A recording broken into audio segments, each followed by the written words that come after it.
Alhamdulillah dalu menika saged kepanggih malih, terutama kali kula setelah sekian lama tidak bertemu pasca bulan Ramadan. Insyaallah dalu menika pengajiane boten mubadir. Amin. Insyaallah bermanfaat. Bapak Ibu, ada satu malaikat yang hobinya selalu mengunjungi majelis taklim, majelis zikir, majelis sholawat, majelis puji-pujian. Namanya malaikat sinten Bapak Ibu? Dereng kenal. Makanya kepanggih kenalan nggih. Namanya malaikat syahidan. Sinten Bapak Ibu?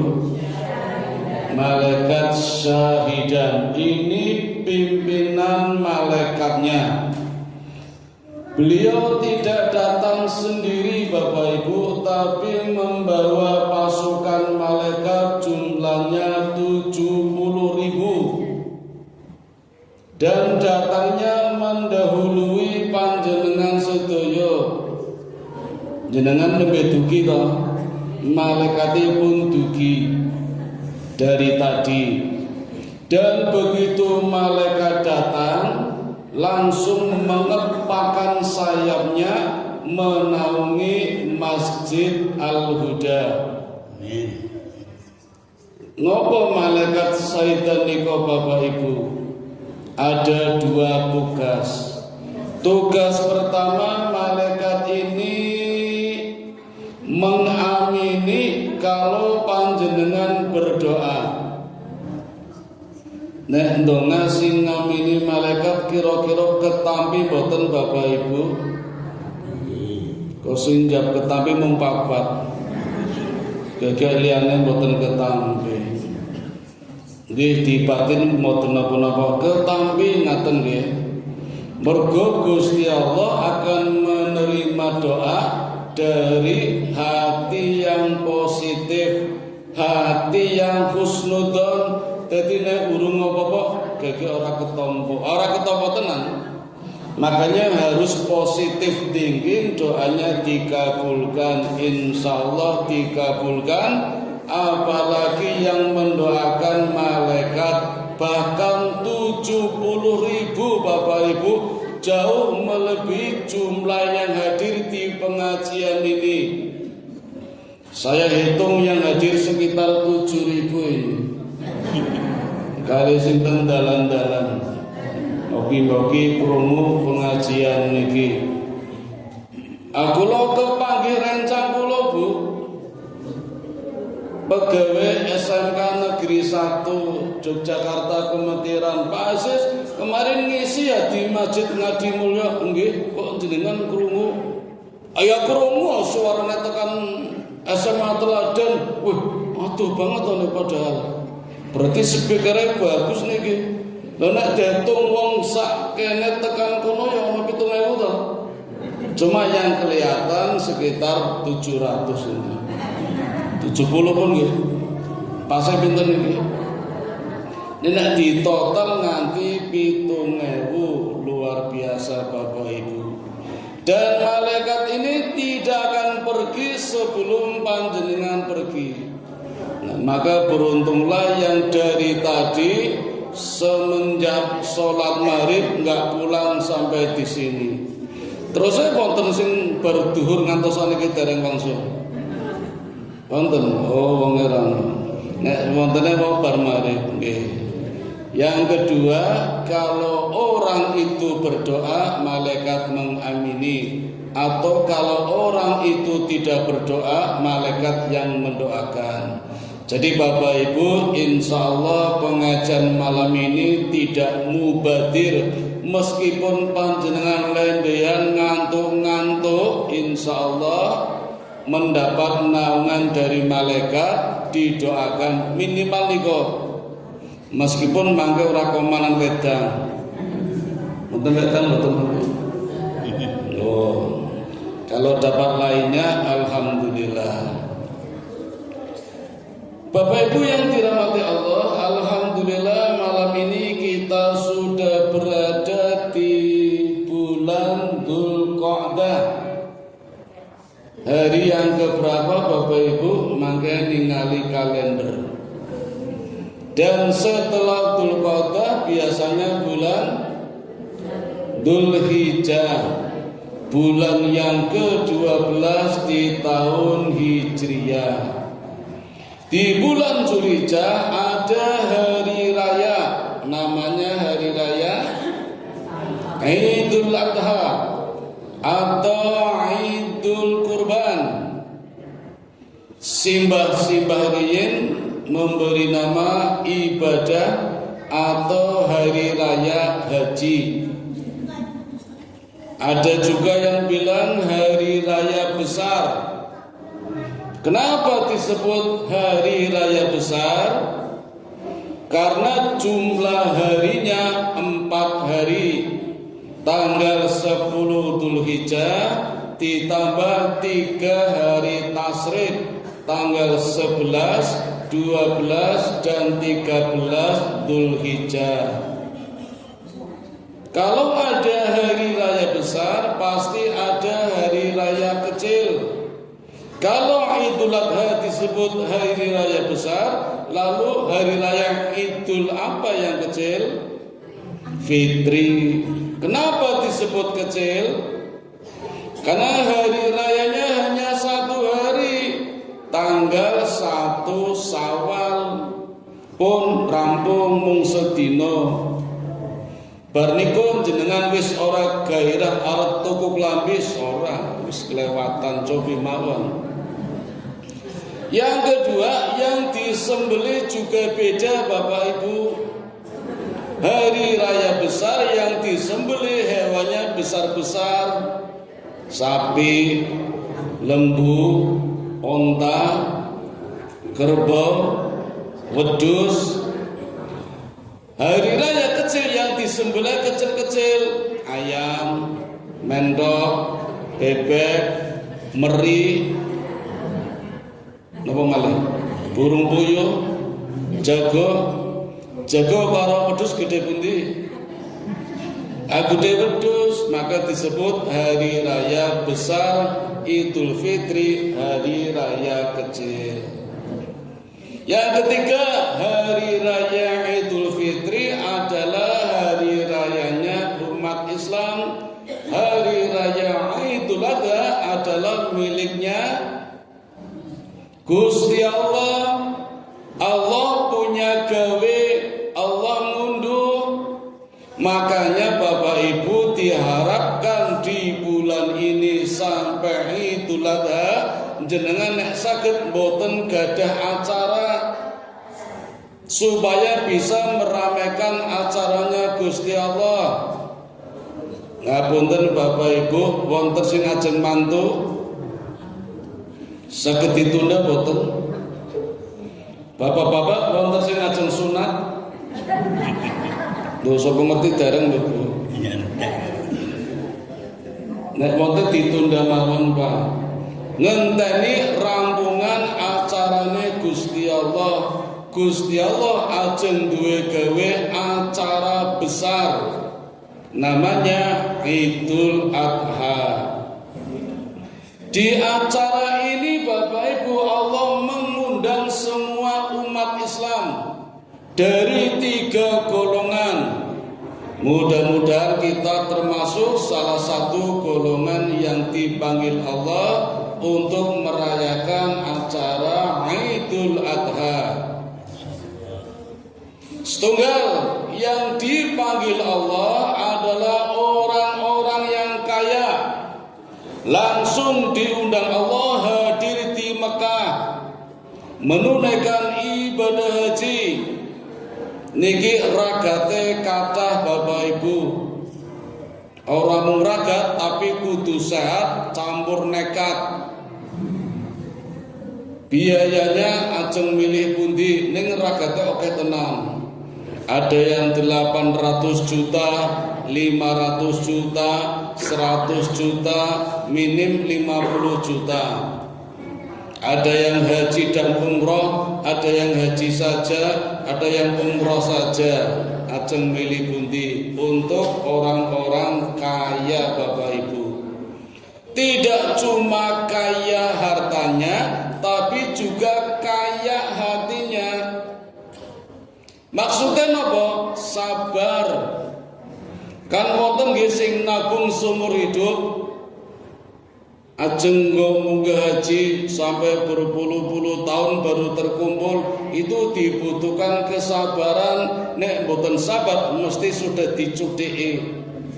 Krungu mie ayam bongkar celengane, krungu somai tok tok tok tok bongkar celengane, ora sida munggah haji. Jadi harus sabar Pak. Bahkan kalau perlu sabar dihapusi. Kan wonten nggih jamaah haji dihapusi. Malah sing ngapusi pejabat-pejabat. Duite dienggo, kuotane dikurangi, kon nglunasi, ora sida mangkat. Iku tetep kudu sabar Bapak Ibu.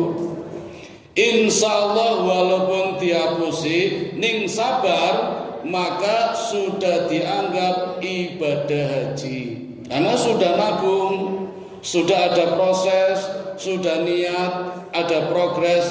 Cuma dilalah dihapusi, maka walaupun tidak jadi berangkat, pahalanya sudah sama dengan menunaikan ibadah haji. Tapi kalau yang sudah terlanjur berangkat, sudah di sana tapi enggak jadi haji, harus membayar dam atau menyembelih hewan kurban. Karena sudah terlanjur sampai di sana, cuma nggak jadi karena ada perang Amerika Iran misalnya pas itu, atau yaitu tadi sampai di sana urusannya belum beres, terus nggak jadi. Nah, itu harus membayar menyembelih hewan kurban. Itu golongan pertama. Mugi-mugi jamaah Al-Huda ada yang diundang Allah langsung ke sana. Amin nggih. Kalau hari ini belum, mungkin besok. So pengerti ada kejutan di antara kita, ada yang terpanggil. Amin. Golongan yang kedua, orang yang sedang-sedang saja. Tidak harus kaya, tapi juga diundang oleh Allah untuk merayakan Idul Kurban. Nah, ini nggak perlu kaya-kaya Pak. Asal punya dana sekitar 3 juta, 4 juta, 5 juta, 2 juta lah, 2 juta bisa ikut merayakan hari raya Idul Adha dengan cara menjadi sohibul kurban. Kemarin saya lihat di Masjid 11 Maret Jalan Blagasari kathah brosur berserakan, tak jupur tak delok. Tulisannya saatnya menjadi sohibul kurban. Murah, hanya 1.800.000 bisa menjadi sohibul. Temergi pinten Pak? Boten temergi pinten? 3 juta, 3,5. Monggo Bapak Ibu. Sebentar nggih, kalau boleh saya berpendapat, kan banyak orang belum bisa sohibul terus urunan namanya latihan korban. Pernah dengar nggih? Contohnya di sekolah-sekolah siswa dianjurkan iuran, ada yang 50.000, 60.000 katanya buat latihan korban.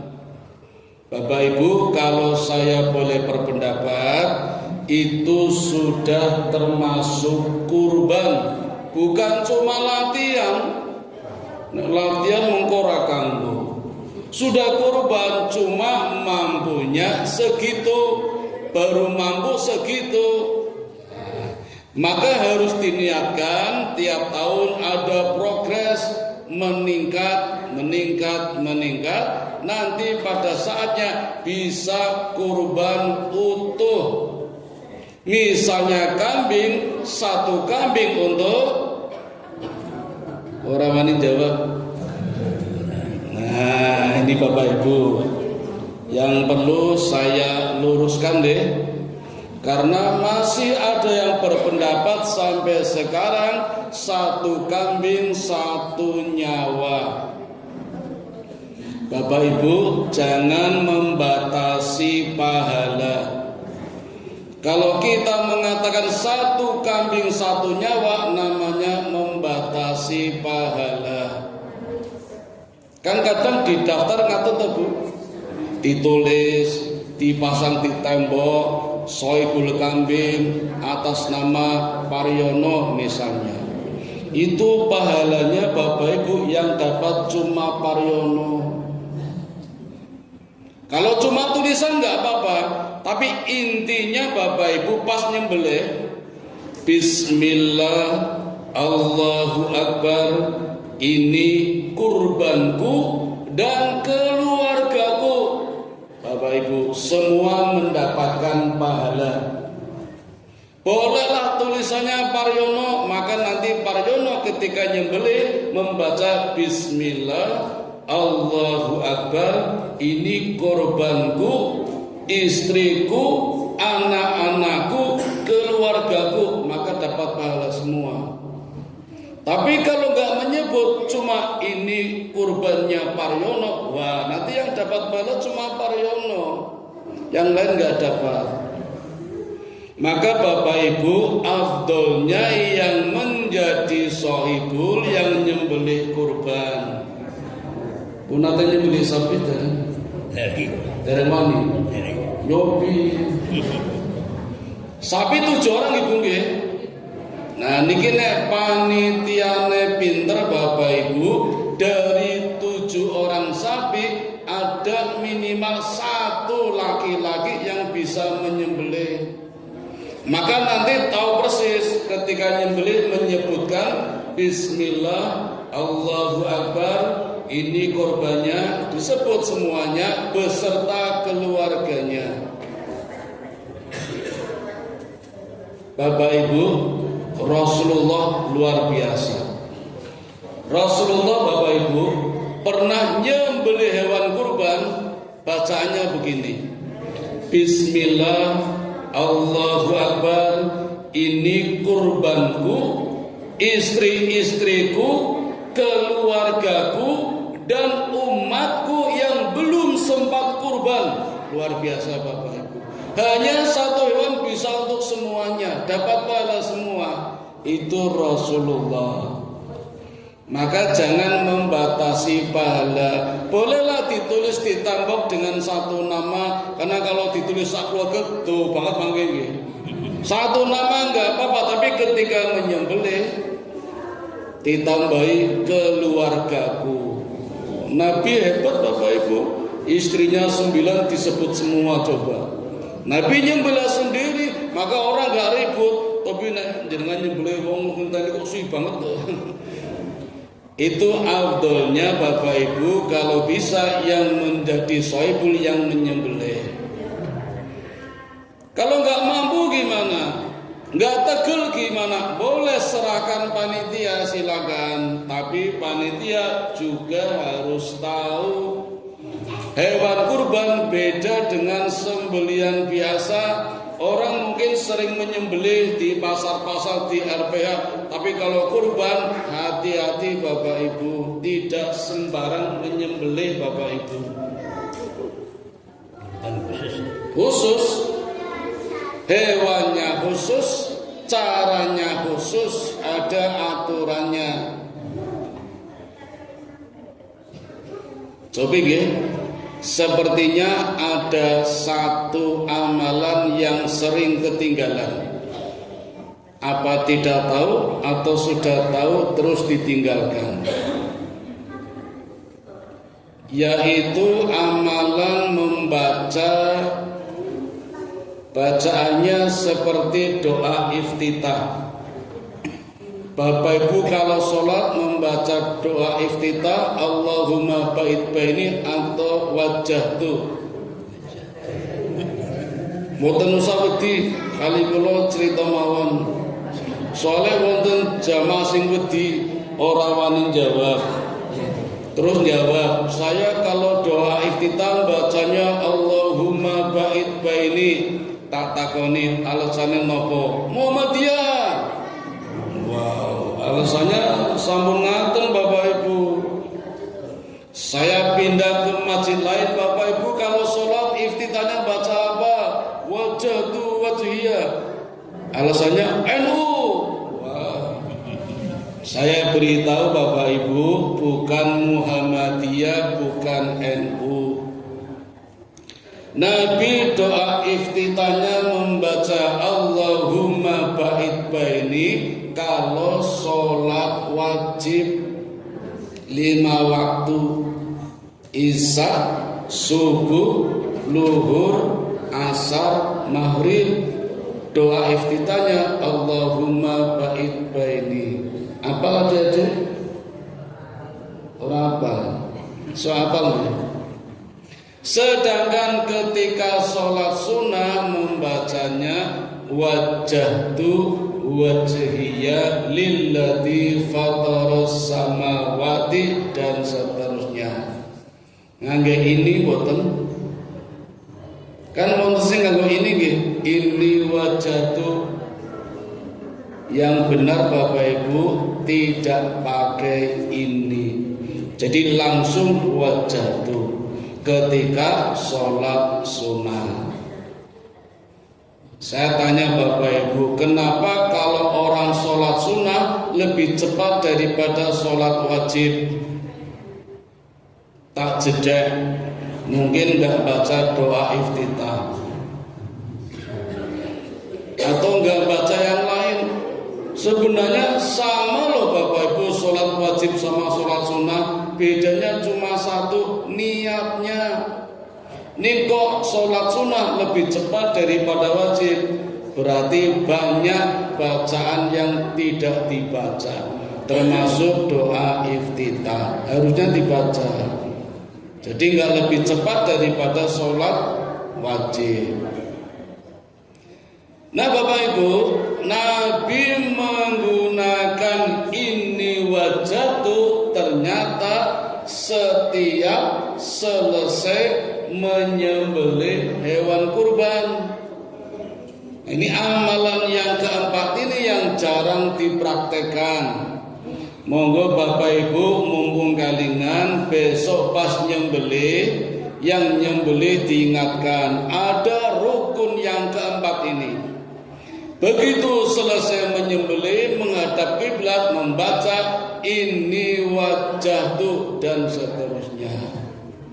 Emang Bapak Ibu kalau kehilangan amal yang satu ini. Beda toh Bapak Ibu nyembelih hewan biasa dengan hewan kurban. Karena pahalanya juga beda. Yang disembelih pun beda. Syaratnya juga beda. Kambing, domba kalau sudah powel biasanya umurnya 1 tahun. Nggih Bapak Ibu.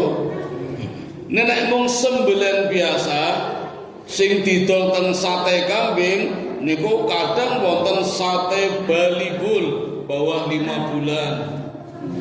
Ono sate batibul bawah 3 bulan. Oh si cempet-cempet do di bulan niku lho. Jane mesake nggih ning jare dagingnya enak empuk. Ya boleh, tapi untuk kurban enggak boleh. Harus sudah 1 tahun. Sapi harus sudah 2 tahun. Onta harus sudah 3 tahun. Ada syaratnya Bapak Ibu. Tidak boleh cacat, tidak boleh berpenyakit. Makanya kadang saya rewel kalau nyari sapi, Mas itu kok sapinya luka. Itu udah biasa Pak, kebeset kalau masuk keluar kandang. Tapi nanti sembuh, janji ya. Besok dikirim harus sudah sembuh. Nah belum sembuh ganti ijol. Saya rada rewel Bapak Ibu. Besok nurunkan dari truk pick up, hati-hati, toklek ngijoli. Sapi selawe juta ya resiko. Ngijoli cacat mboten sah. Mulane mudhun kene hati-hati, aja nganti toklek sikile itu. Jadi hewannya saja nggak sembarangan Bapak Ibu. Intinya sih memang ternak berkaki 4. Intinya itu. Jadi kalau ternak kakinya 2 tidak sah. Napa wonten kathah ayam, bebek, ternak to niku. Ini kan sikile loro, nggak bisa buat kurban. Jadi ternak harus berkaki 4. Kaki 4 bukan ternak juga nggak boleh. Napa wonten kaki 4 bukan ternak? Kathah wedhus balap niku. Wedhus balap ngertos ASO niku. Wedhus balap ngarane. Niku nggih mboten sah, harus ternak. Kalau mau mengikuti tradisi Nabi dan para sahabat, luar biasa Bapak Ibu. Nabi itu hendak kurban menyiapkan hewannya 6 bulan sebelum Idul Kurban. Ayo, berarti sadurunge Ramadan nggih pun nyiapke niku. Mergo nek diitung mundur Dzulhijjah, Dzulqa'dah, Syawal, Ramadan, Sya'ban, Rajab. Pas bulan Rajab Rasul sudah menyiapkan hewan-hewan yang mau dijadikan kurban harus digemukkan, Pak. Men lemu dagingnya akeh. Harus sehat.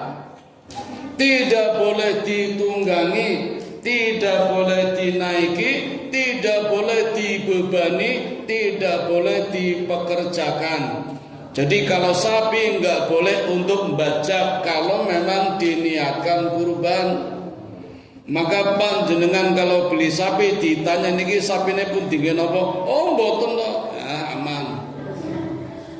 Kalau kita kan kira-kira bulan depan bisa tambah gemuk enggak? Oh bisa Pak. Ya. Dagingnya bisa nambah enggak? Bisa Pak. Ya janji. Ini kan pas ditangkap di kandang toh Pak, glopot campur kotoran nggih. Besok bisa enggak jadi cantik sapinya? Bisa Pak. Oke siap. Makanya sekarang banyak jasa-jasa salon untuk hewan kurban. Diadusi, dikroming, dikramasi, oh dadi ayu, dadi cakep, arep dibelah padahal. Disunahkan. Ngaten Bapak Ibu. Mugi-mugi Bapak Ibu jamaah Huda terpanggil untuk merayakan acaranya Gusti Allah menjadi golongan yang kedua. Kalau golongan pertama tidak bisa, mudah-mudahan golongan yang kedua yaitu menjadi sohibul kurban. Orang sing amin. Mung 15. Sampai hari ini sudah dapat berapa sapi Bapak Ibu? Dereng. Oh 2 berarti 14 nggih. Alhamdulillah, mugi-mugi nanti pada harinya menjadi 20 sapi. Mangke turah-turah malah niku. Bapak Ibu yang belum pernah menjadi sohibul, cobalah tahun ini menjadi sohibul. Masih ada waktu. Ajeng nyembelih tanggal pinten Bapak Ibu?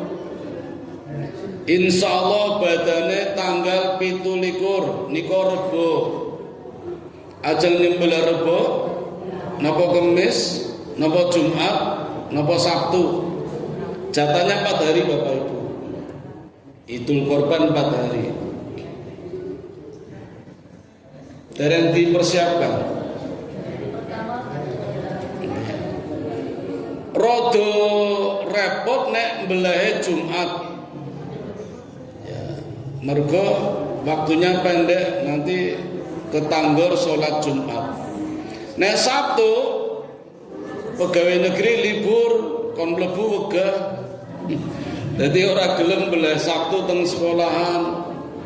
Kamis yo tanggal merah ora gelem. Nah, kemungkinan Rebo pas libur di kampung ya. Sekolah nggak bisa, sekolah bisanya Jumat. Nah monggo, insya Allah semua hari baik. Asal jangan terlalu cepat, asal jangan terlambat. Bapak Ibu, niki wonten masjid mbeleh terlalu cepat. Orang duwe halaman Pak, mbelehnya diserahkan RPH rumah potong hewan. Kula takon teng mriku mbeleh jam pinten? Wah, antri banyak Pak Ustadz. Makanya cepet-cepetan saya antri. Dilala, alhamdulillah jam 3 malam sudah dibeleh. Kok jam 3 malam? Belum sholat Id. Itu bukan korban, sedekah. Wah, kepinteran ini kecepetan. Kalau hari kedua nggak apa-apa aman, tapi kalau hari pertama itu yang hati-hati, jangan mendahului. Ayatnya itu sholatlah kemudian pulang baru menyembelih. Jadi jangan sampai menyembelih dulu, itu bukan kurban tapi sedekah. Maka jangan terlambat pula. Jangan juga terlambat ya. Terlambatnya ya hari terakhir, hari keempat atau hari tasyrik yang ketiga selepas asar pun, nepun maghrib pun rampung. Sama dengan takbirannya, adik-adik kalau besok takbiran ya, itu hanya 4 hari. Berarti sampai Sabtu asar pun maghrib nggak ada takbiran lagi. Nggak boleh adik-adik. Bapak Ibu, nek ajeng takbiran Idul Adha berarti mulai Selasa maghrib nih kok malam Rebo nggih sudah boleh takbiran sampai Sabtu asar. Maghrib pun boten angsal. Kan bagus Pak Ustadz, bagus tapi beda takbiran dengan takbir beda. Kalau takbir bagus tapi takbiran hanya 4 hari jatahnya. Apalagi keliling karnaval pawe 4 hari, wah dirasani wong niku. Iki jamaah pundi Ar-Rahman. Ndak dirasani 1 hari saja, 1 malam saja, tapi takbirannya boleh 4 hari. Bapak Ibu, cobalah yang belum pernah sohibul menjadi sohibul. Insya Allah ketagihan. Tahun depan merasa nggak enak kalau tidak jadi sohibul. Coba saja. Iki semapet ya Pak Ustadz. Ya wis tahun ngarep diniati mulai sekarang. Jadi mboten mepet masih ada hari ini. Tanggal 27 kan Idul Kurban ya, 26 masih bisa. Saya punya cerita Bapak Ibu. Niki Ustadz saya yang cerita. Almarhum sudah meninggal. Dulu pernah jualan 100 kambing. Ustadz dodolan wedhus Pak. Angsal boten? Angsal. Sampai hari keempat sama sekali belum laku wedhusnya Pak. Wutuh. Padahal hari keempat, hari terakhir menyembelih. Jeneng Ustadz mikir, aku ki Ustadz ya mosok ora sohibul. Sering ceramah wong-wong kon sohibul mosok ora sohibul. Nah terus sohibul bela sendiri, nggak ikut panitia, kan rampung tuh panitia. Hari keempat bela sendiri bagi-bagi dewe. Habis duhur Pak, kersane Gusti Allah ada orang datang langsung borong 99 kambingnya. Sesuai dengan janji Allah, Allah buka pintu-pintu rezekinya bagi orang yang menjadi sohibul. Itu pahala orang yang menjadi sohibul kurban. Tidak cuma itu Bapak Ibu, besarnya pahala dihitung dari bulu-bulunya, kuku-kukunya. Luar biasa ini. Memang tidak sampai kepada Allah darah, daging, bulu, dan kuku-kukunya. Yang sampai kepada Allah adalah ketakwaannya. Napa malih kulit dijupuk bakule to? Napa sinten? Bapak Ibu, ada pertanyaan nih. Pertanyaannya begini. Kemarin dari jamaah mana ya, itu ada yang tanya begini. Pak Ustadz, apa betul besok kalau kita lewat jembatan Shiratal Mustaqim itu naik hewan yang kita jadikan kurban? Pernah dengar Bapak Ibu? Pernah nggih? Katanya kalau menjadi shahibul kurban, hewannya besok akan kita naiki ketika lewat jembatan Sirat. Saya coba ngaji sama yang lebih ahli. Hadis-hadis dikumpulkan, ternyata Bapak Ibu hadisnya itu lemah. Hadisnya tidak ada asalnya, jadi termasuk hadis dhaif, bahkan hadis palsu. Saking palsunya dalam kumpulan hadis palsu tidak ada. Tapi sebentar Bapak Ibu, jangan marah dan jangan kecewa dulu. Kita harus memaknai secara kias. Dalam arti kiasan begini Bapak Ibu. Tadi kan hewannya menjadi kendaraan untuk lewat di atas jembatan Sirat, gitu Bapak Ibu. Sekarang saya tanya, apa fungsi kendaraan? Untuk mempercepat, mempermudah, meringankan. Cobi Bapak Ibu kalau dari masjid sini ke Masjid Ar-Rahmat jenengan ajeng mlaku lewat pundi? Mudhun kali nggih. Napa mabur? Tapi kalau dengan kendaraan nganggo taksi napa Grab, napa Maxrate sing anyar niku nggih rodane telu niku. Napa motor kan lebih cepat, lebih ringan. Itu fungsi kendaraan. Maka Bapak Ibu, maksud dari naik hewan kurban yang kita sembelih itu akan memudahkan lewat di atas jembatan Shiratal Mustaqim. Bahkan bisa cepat daripada jalan kaki. Karena Bapak Ibu, hampir dipastikan tidak ada orang yang berhasil melewati jembatan Sirat. Punate lihat jembatannya sami, namun dicerita-cerita saja. Benten kali jembatan Merah, benten kali jembatan Sayyidan. Kabarnya Bapak Ibu jembatan As-Sirat niko tipisnya seperti rambut dibelah 7, tajamnya seperti 100 pedang. Sopo sing saged? Ora ono Bapak Ibu. Yang bisa lewat hanya orang yang mendapatkan rahmatnya Allah. Bagaimana biar bisa mendapatkan rahmatnya Allah? Menjadi shahibul kurban. Caranya begitu Bapak Ibu. Jadi jangan menafsirkan seperti tadi, nanti hewannya ditunggangi. Enggak. Maksudnya dengan menjadi shahibul akan dimudahkan lewat jembatan Sirat. Maka ada orang yang lewat seperti kalbarkil khatib, seperti kilat lop langsung sampai. Ada yang seperti lari cepat, lari kecil, jalan santai, macam-macam. Yang jatuh juga banyak. Mudah-mudahan yang menjadi shahibul dimudahkan lewat jembatan Sirat. Nah, yang amin 20 berarti yang shahibul 20. Amin.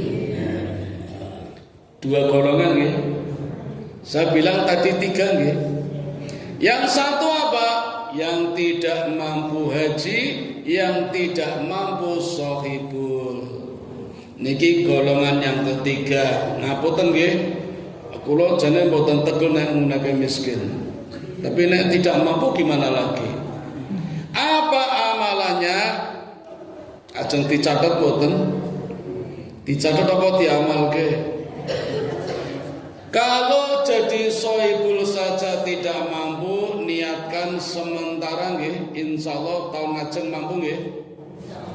Kalau tahun ini belum mampu, paling tidak menjadi panitia yang jujur.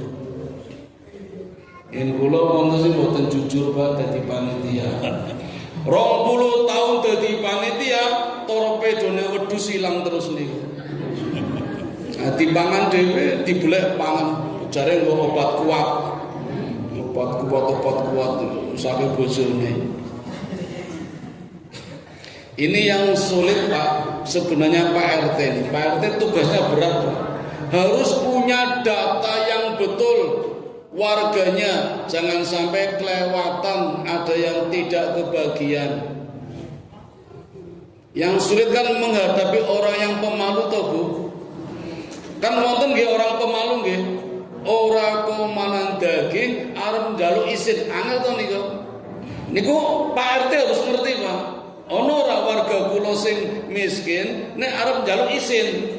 Dadi sadurunge njaluk digawe ngaten niku lho Pak. Niku sing angel Pak RT niku. Maka ngapunten nggih, kalau bisa Pak RT dilibatkan menjadi panitia agar datanya valid, jangan sampai ada yang tidak komanan. Di Masjid Sleman, saya pernah tinggal di sana Bapak Ibu, panitianya begini. Sampai dur diumumkan, Bapak Ibu pakai speaker, Bapak Ibu siapa yang belum dapat daging di masjid masih banyak, sekarang datang saya tunggu. Oh hebat nih. Sampai asar ada pengumuman, Bapak Ibu sudah waktunya asar, monggo siapa yang belum dapat daging datang ke masjid ini masih banyak. Coba Bapak Ibu, kulon dilala isin wonge. Jadi kulon nggih mboten masjid, malah diantar. Diantar ke mana? Itu yang paling sulit kalau menghadapi warga yang pemalu. Jane butuh ning isin, angel to niku. Tapi nono BLT ngoyang-ngoyang, MBG ngoyang-ngoyang. Monggo Pak RT nanti harus jeli. Yang kedua, ini amalan yang luar biasa Bapak Ibu. Kalau tidak mampu haji, tidak mampu shaibul, berpuasalah. Biasanya puasanya tanggal 9 Dzulhijjah yang disebut dengan puasa Arafah. Ada yang memulai tanggal 8 Dzulhijjah namanya puasa Tarwiyah. Nah, sekarang tak tambahi Bapak Ibu, puasa yang hebat lagi Bapak Ibu. Belum pernah ya? Nah, makanya dicoba. Wis haji mboten, shaibul mboten, nah ini puasanya Bapak Ibu. Puasa 10 hari pertama di bulan Dzulhijjah. Punate dereng. Cobi nggih, mangke sareng-sareng kula. Mergo taun iki kula mboten munggah haji, shaibul insyaallah. Tapi nggih dereng tak tiliki tabungane pun cukup dereng. Bulan lalu tak tiliki nembe 100.000 niku. Kurang pinten Pak. Mungkin saged, tapi nek mboten nanti puasa sareng kula 10 hari pertama di bulan Dzulhijjah. Abot Bapak Ibu, mergone ora ana kancane. Ramadan 30 hari anting kancane akeh. Napa malih mboten takjilan mangke. Niki tasih mboten takjilan mboten. Tenang nih, Senin Kamis. Oh tiap hari, masa puasa nggak dino. Paling enggak Senin Kamis takjilan. Oh 3 hari sekali. 2 hari sekali malah boleh. Kan puasanya Nabi Dawud 2 hari sekali. Boleh takjilan 2 hari sekali. Apa puasa Ayyamul Bid 3 hari di tengah-tengah? Tanggal 13, 14, 15 Hijriah Ayyamul Bid. Apa puasa Ayyamus Siwak?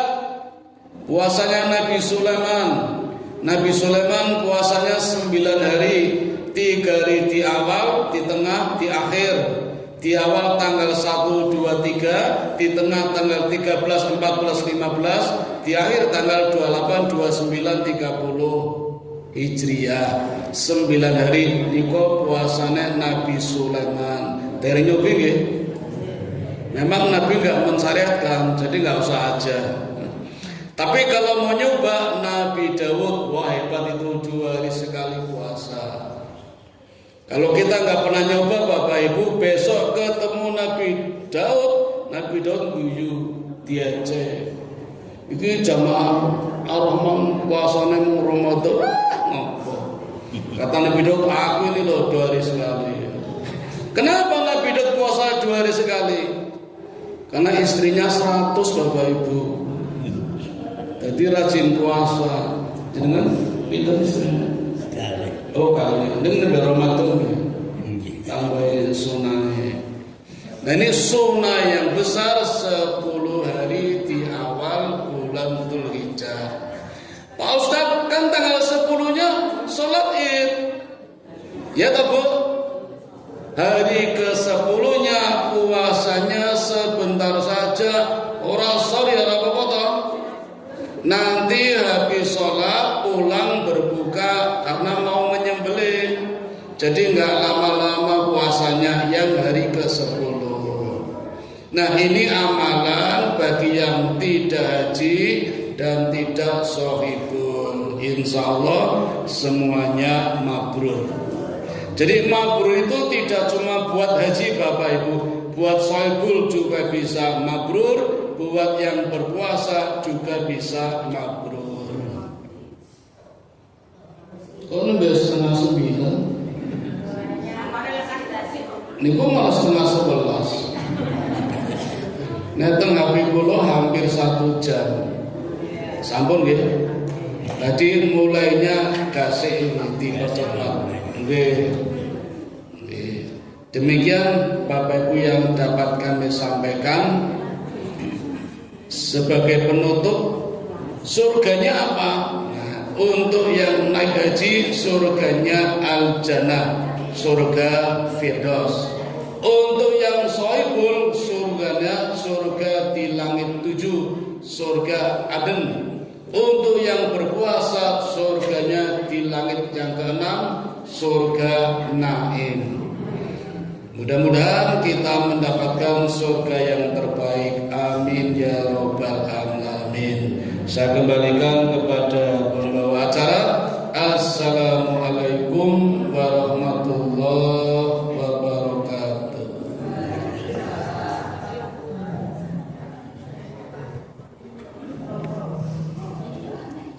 Matur suwun dimatur Bapak Aziz ingkang sampun mari paosan. Mugi-mugi Bapak Ibu lan kula